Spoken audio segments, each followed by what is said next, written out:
Hola hermano, ¿cómo estás? Dios te bendiga en este día, que Dios nos ha permitido tener este tiempo y poder escudriñar la palabra de Dios. Bien, vamos a orar y vamos a comenzar esta clase de esta materia, epístola a los Efesios. Padre, gracias por este día, gracias Señor por ese cuidado que tú tienes para con nosotros hasta estos momentos, sin merecerlo Dios, sabiendo que eh, muchos son los que se levantan, oh Dios, y tal vez buscan, Señor, no ellos diciendo que tal vez buscan guiar a la verdad, pero no es así, Señor. Ellos buscan simplemente destruir tu obra, pero sabemos que la obra no es de hombre, la obra es tuya y tú eres el que Señor eh, lleva la obra y tú eres el que la fortalece y la sustenta. Te agradecemos por todo esto que tú nos permites vivir, nos permites, Señor, tener, nos permites conocer, porque el conocerte, Señor, es un privilegio y el conocerte, Señor, es algo que solamente por el Espíritu Santo podemos experimentar. Gracias, oh Dios, en nombre de Jesús. Amén. Bien, hermanos, vamos a comenzar clase número 2 de la epístola a los Efesios, trimestre número 2 de la materia, trimestre número 14 de todo el instituto. Bien, hermanos, voy a poner aquí el versículo que nos quedamos la semana pasada, en este versículo número 16. Voy a dar lectura allí nuevamente a este pasaje para poder retomar. Para que os dé conforme a las riquezas de su gloria, el ser fortalecidos con poder en el hombre interior por su espíritu. Ok, hermanos, voy a leer ahí en palabra de Dios para todos. A Él le pido que en su infinita grandeza les conceda a ustedes fortaleza interior a través del Espíritu. Bien, hermanos, una de las cosas que hoy muchos predican y que hoy piensan muchos que no debe ser parte del cristianismo, pero a través de las escrituras vemos esta gran verdad, es la parte de sufrir tribulación, sufrir adversidad. ¿Y dónde encontramos la fortaleza para esas adversidades? La respuesta es en el Evangelio.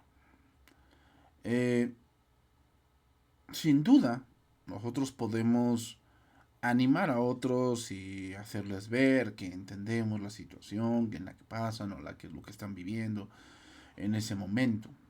Sin embargo, hermanos, solamente Dios puede animar desde el interior. Entonces, vimos en el contexto que los hermanos veían las tribulaciones de Pablo, el cómo esta carta que fue escrita en la cárcel, hermanos, estaba siendo pues leída de una manera muy grata, pero que obviamente parecía contradictorio, ¿no? O sea, ¿cómo podía el apóstol Pablo hablar en una manera, en el sentido de que hablar de las riquezas de Cristo, de la libertad en Cristo, de que somos un pueblo, de que somos el cuerpo de Cristo, que Dios ha quitado la pared intermedia, o sea, muchas bendiciones que tenemos en Cristo y parece que Él no vivía en bendición. Y hermanos, eso es algo que hoy en día, como se los digo, el cristianismo se da pensando que Dios tiene que darnos todo lo que querramos y que tiene que evitar que nosotros suframos. Sin embargo, esto no es así, hermanos, sino más bien Dios nos fortalece a través del estudio de las escrituras, a través de las verdades del Evangelio, a través del cuerpo de Cristo. O sea, hermanos, debemos entender que como creyentes la vida cristiana es una carrera en la que también hay que a veces pagar el precio de muchas cosas. ¿Ok? Entonces, esto equivale a dejar que el Espíritu Santo obre en el creyente. ¿Okay? Pablo quería que vivieran vidas que correspondieran a esa riqueza espiritual, las cuales las tienen en Cristo. El ser interior era una frase que los griegos entendían de tres maneras. Número uno, la inteligencia de una persona. O sea, estamos hablando del punto cuando dice el ser fortalecidos con poder en el hombre interior por su espíritu. Y entonces los griegos entendían esta frase de tres maneras. Número uno, la inteligencia de una persona. Número 2, la conciencia. Y número 3, la voluntad. Entonces, la madurez espiritual del creyente por medio de vivir todo lo que Cristo nos ha dado. El fortalecimiento del ser interior viene cuando Cristo fija su residencia permanente en el interior de una persona. Entonces, hermanos, ser fortalecido no es simplemente que tenga más fuerzas para hacer ciertas cosas. No, hermanos. Tiene que ver con entender ciertas verdades. ¿Eh? Tiene que ver con entender ciertas verdades. O sea, tú quieres estar fortalecido. La manera en que Dios te va a fortalecer es revelándote algo de Él hacia ti. O más bien iluminando tu mente hacia ciertas verdades del Evangelio, y eso te fortalece, hermanos. O sea, no vas a ser fortalecido porque tú vayas a algún cierto lugar a donde tú pienses que ahí es todo amor y toda dulzura y todo perdón. No, hermanos. O sea, tú vas a ser fortalecido en medio de diferentes pruebas, en medio de diferentes circunstancias, y que Dios te va a hacer entender su voluntad. Dios te va a hacer entender su voluntad. ¿Okay? Entonces, si aquí tenemos un pasaje, Colosenses 1:11. Fortalecidos con todo poder, conforme a la potencia de su gloria, para toda paciencia y longanimidad. Entonces, hermanos,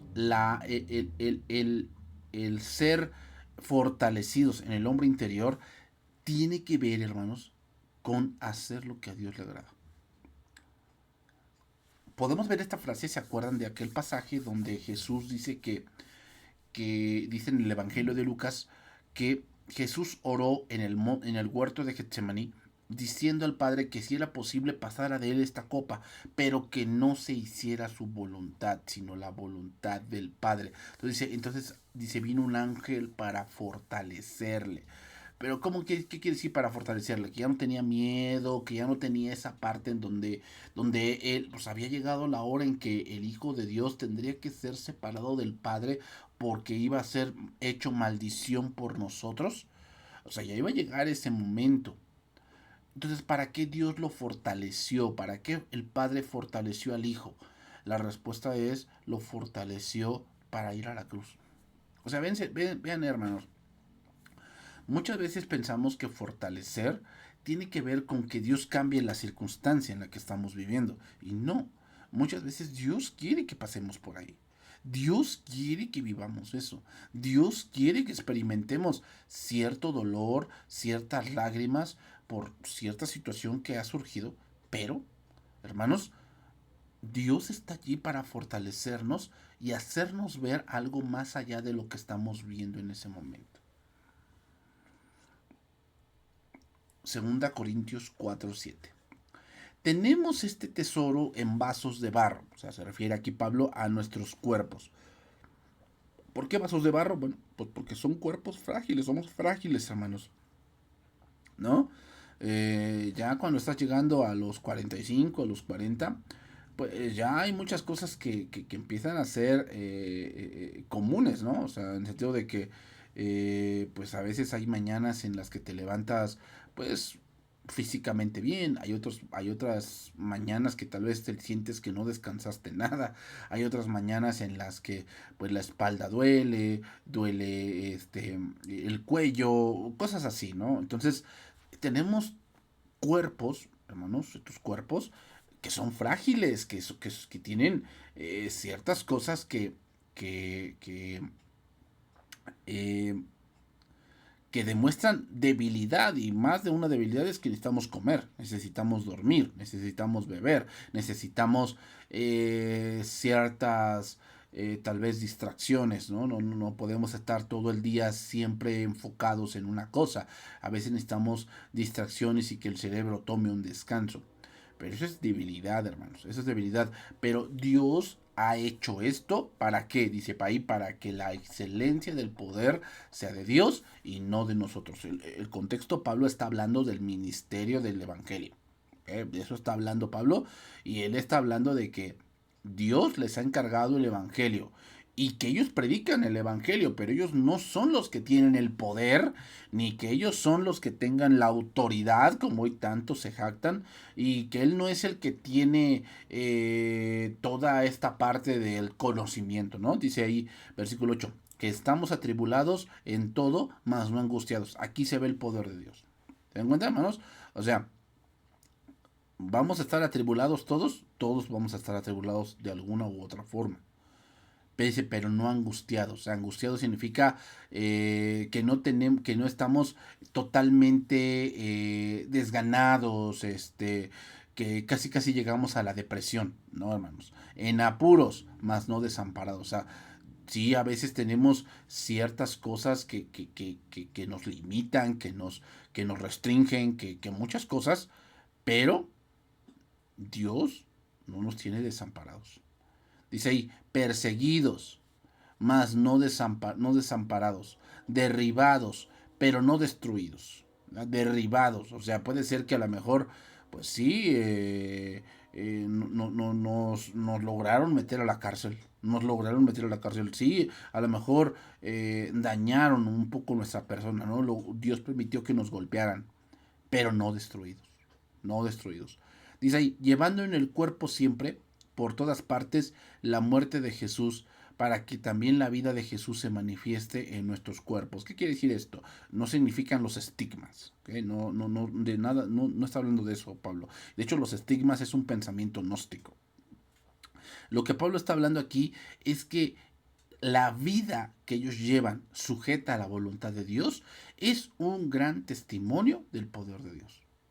Del poder de Dios. O sea, si a lo mejor pudiéramos ver a Pablo y verlo, o sea, Pablo, por eso lo despreciaban, Pablo era chaparrito y peloncito, o sea, un típico judío. Los judíos son así, hermanos, chaparritos, y casi todos tienden a la calvicie, casi todos, la mayoría de los judíos tienden así.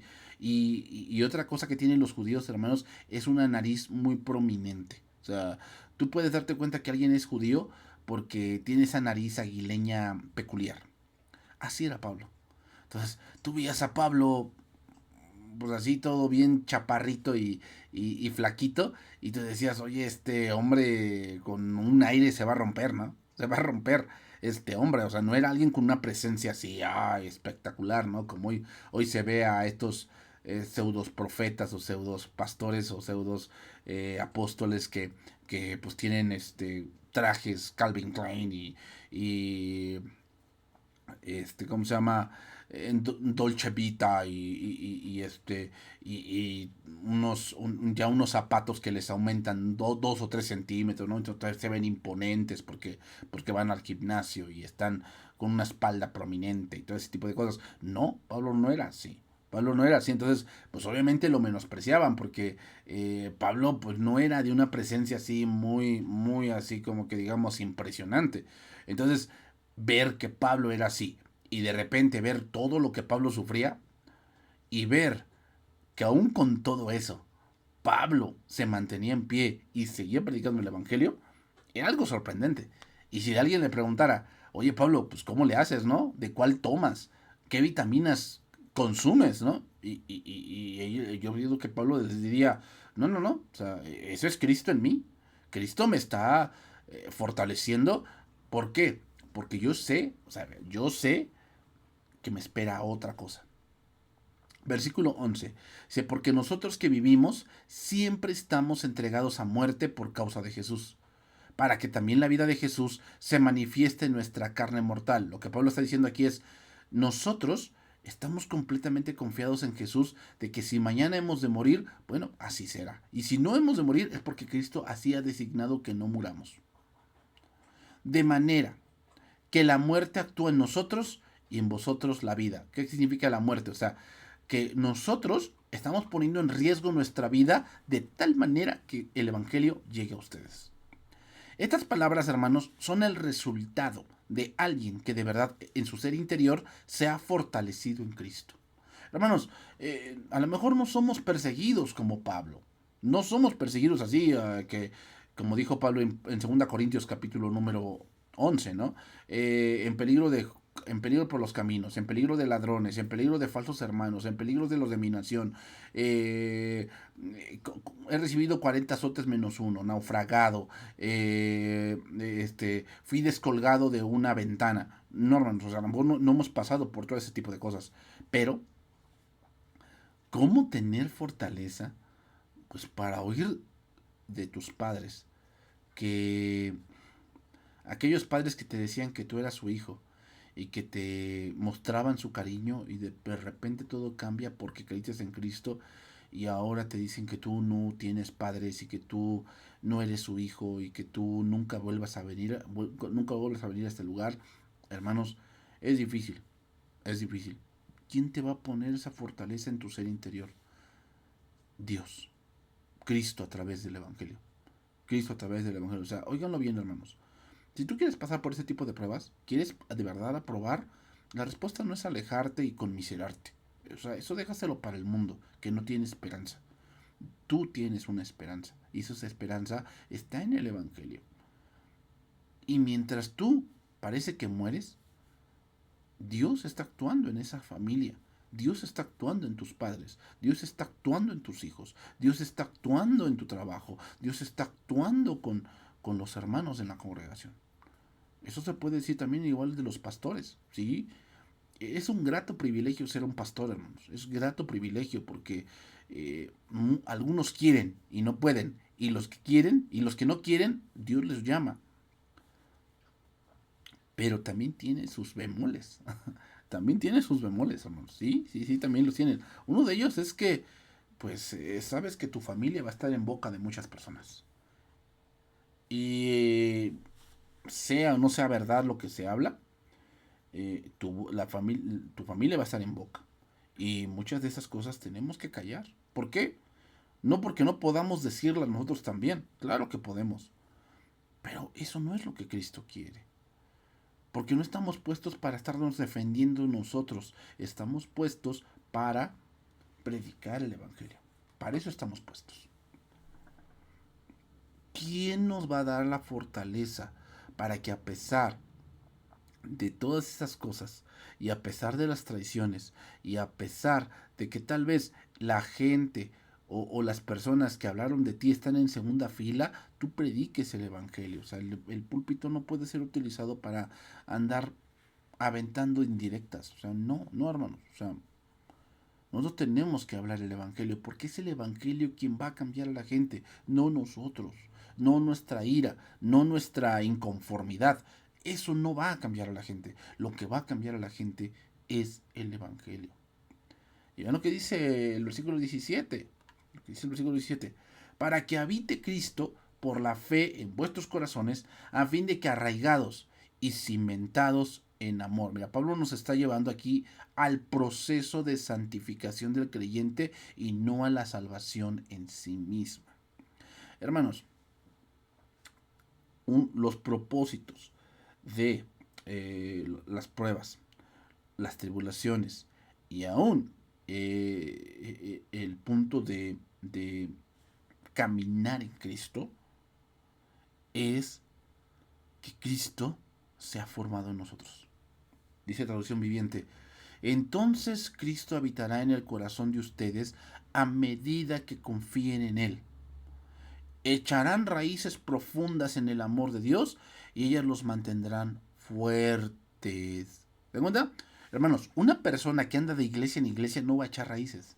O sea, cuando tú estás trasplantando un árbol o una plantita, o sea, primero lo pones en una maceta y después lo pones en otra y después en otra y en otra, esa plantita un día va a morir. ¿Por qué? No puede echar raíces.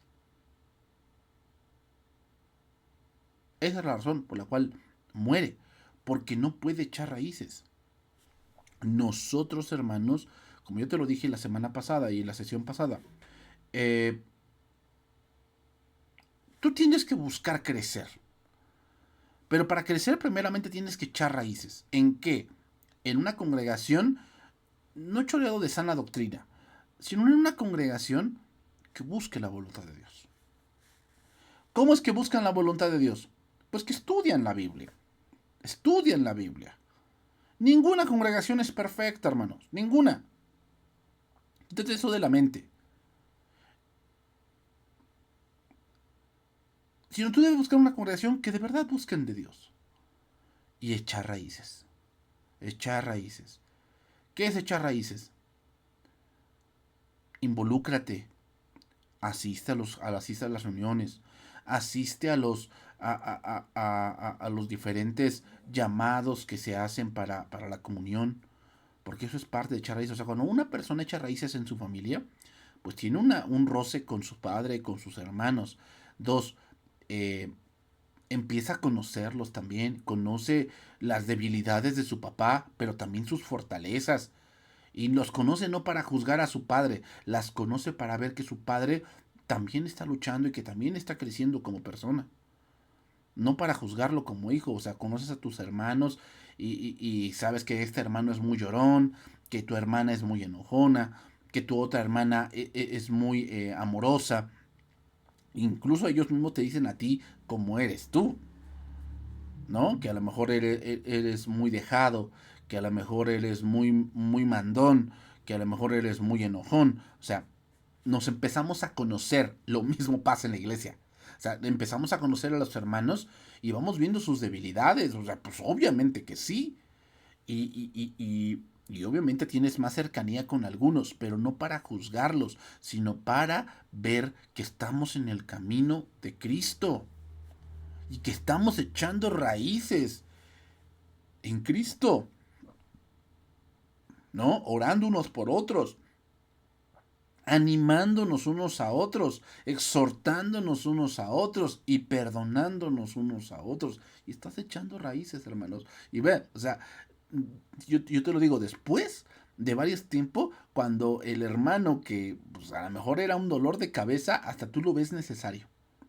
¿No? Es como, no sé si tú has visto en un cortometraje, ¿no? Cuando tú ves que hay alguien que es muy hablador y de repente ya no está en la reunión y como que se extraña esa parte de que lo que antes molestaba, ahora lo vemos necesario. Hermanos, eso es echar raíces. O sea, de que tú ves en la congregación que hay gente que pues sí, no, como que tú dices, ay, este hermano es medio difícil de tratar, ¿no?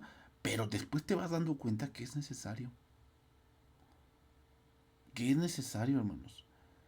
No basta, hermanos, que él esté en la lengua, ni que esté en el cerebro. El corazón es el lugar de Cristo.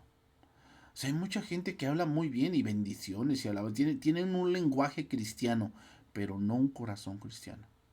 Tienen en su mente versículos y saben cómo se maneja la Biblia, pero la Biblia no lo gobierna él. Arraigados como un árbol y cimentados como un edificio sobre un sólido fundamento. Si la ley de Cristo está escrita en nuestros corazones, hermanos, y el amor de Cristo es derramado en todas partes, entonces Cristo habita en él. Entonces lo que quiere decir esto, hermanos, es que cimentados en amor, dijo Cristo en Juan capítulo 14, verso 14, si me amáis, guardad mis mandamientos. O sea, arraigados en Cristo o echar raíces en Cristo significa echar raíces en las verdades del Evangelio. O sea, estar siendo edificados. Por eso digo, tienes que buscar una iglesia no de sana doctrina. ¿Ok? ¿Por qué no? Vamos a entrar en muchas confusiones en eso, ¿no? Porque hay diferentes tipos de corrientes, con las cuales yo estoy de acuerdo y con otras yo no estoy de acuerdo. Más bien te diría, busca una congregación que busque de Dios. ¿Cómo es buscar de Dios? Pues que estudie la Biblia. Yo me enteré de algunas congregaciones, hermanos, que o sea, son muy sinceros y buscan de Dios, pero lamentablemente la buscan mal. ¿Cómo? Están pensando que es la organización, que es el fundador, que es XY cosa. Y hermanos, caen en cada error. ¿Por qué caen en cada error? porque no estudian la Biblia, sino se van por buenas intenciones. Continuamos aquí. Efesios 3:18.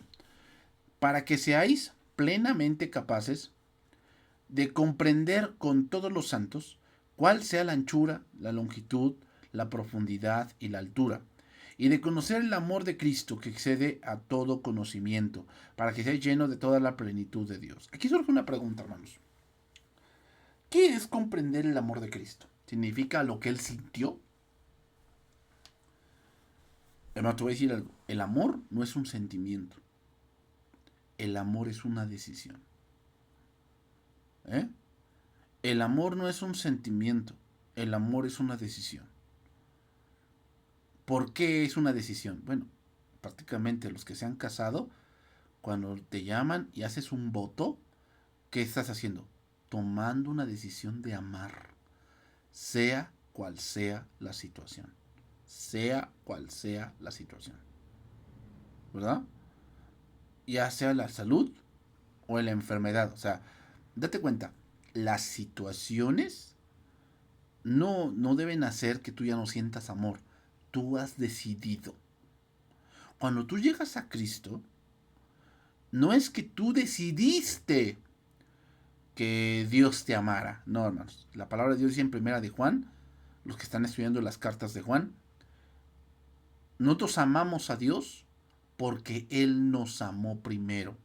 Fíjate, Dios nos amó no por lo que Él sentía por nosotros, sino porque Dios lo decidió. ¿Okay? Entonces, el amor no es un sentimiento así de que, ay, qué bonito.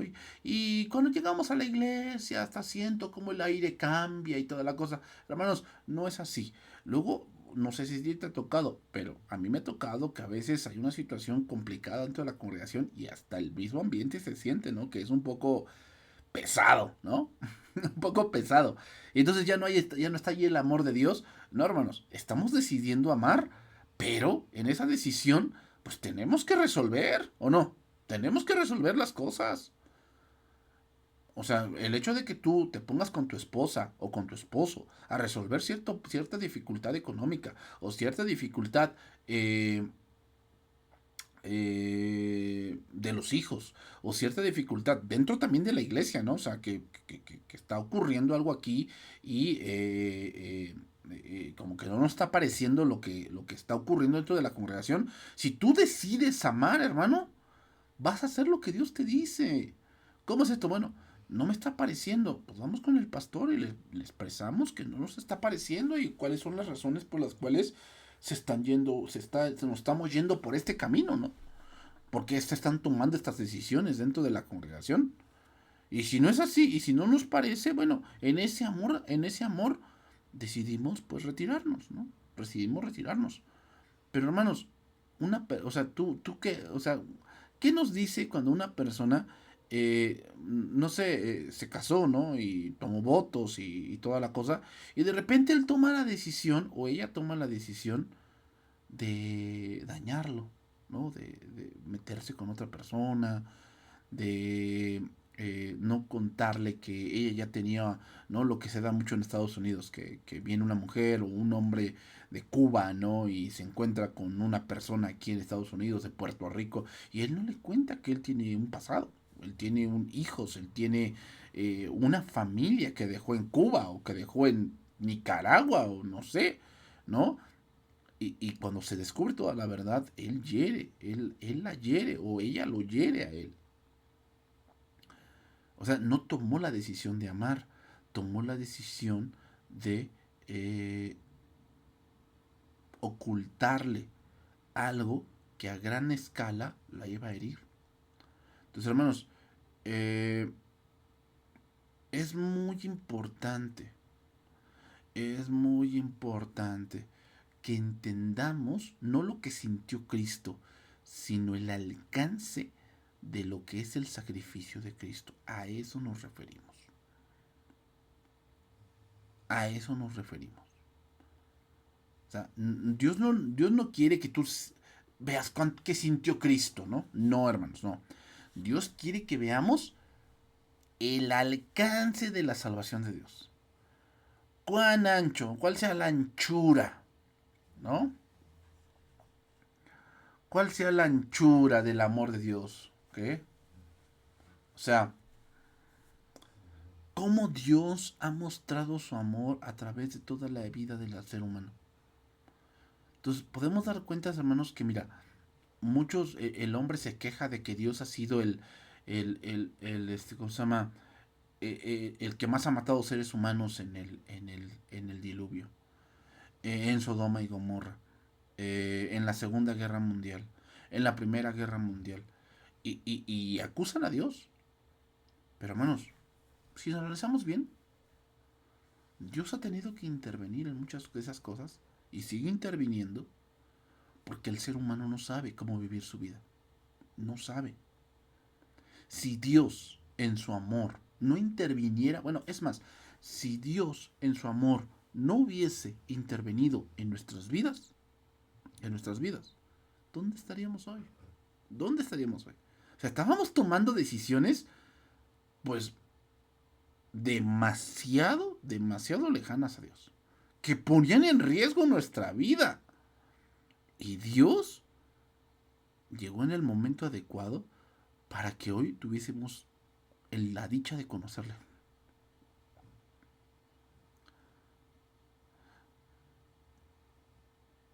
¿Cuál es la longitud, hermanos, del amor de Dios?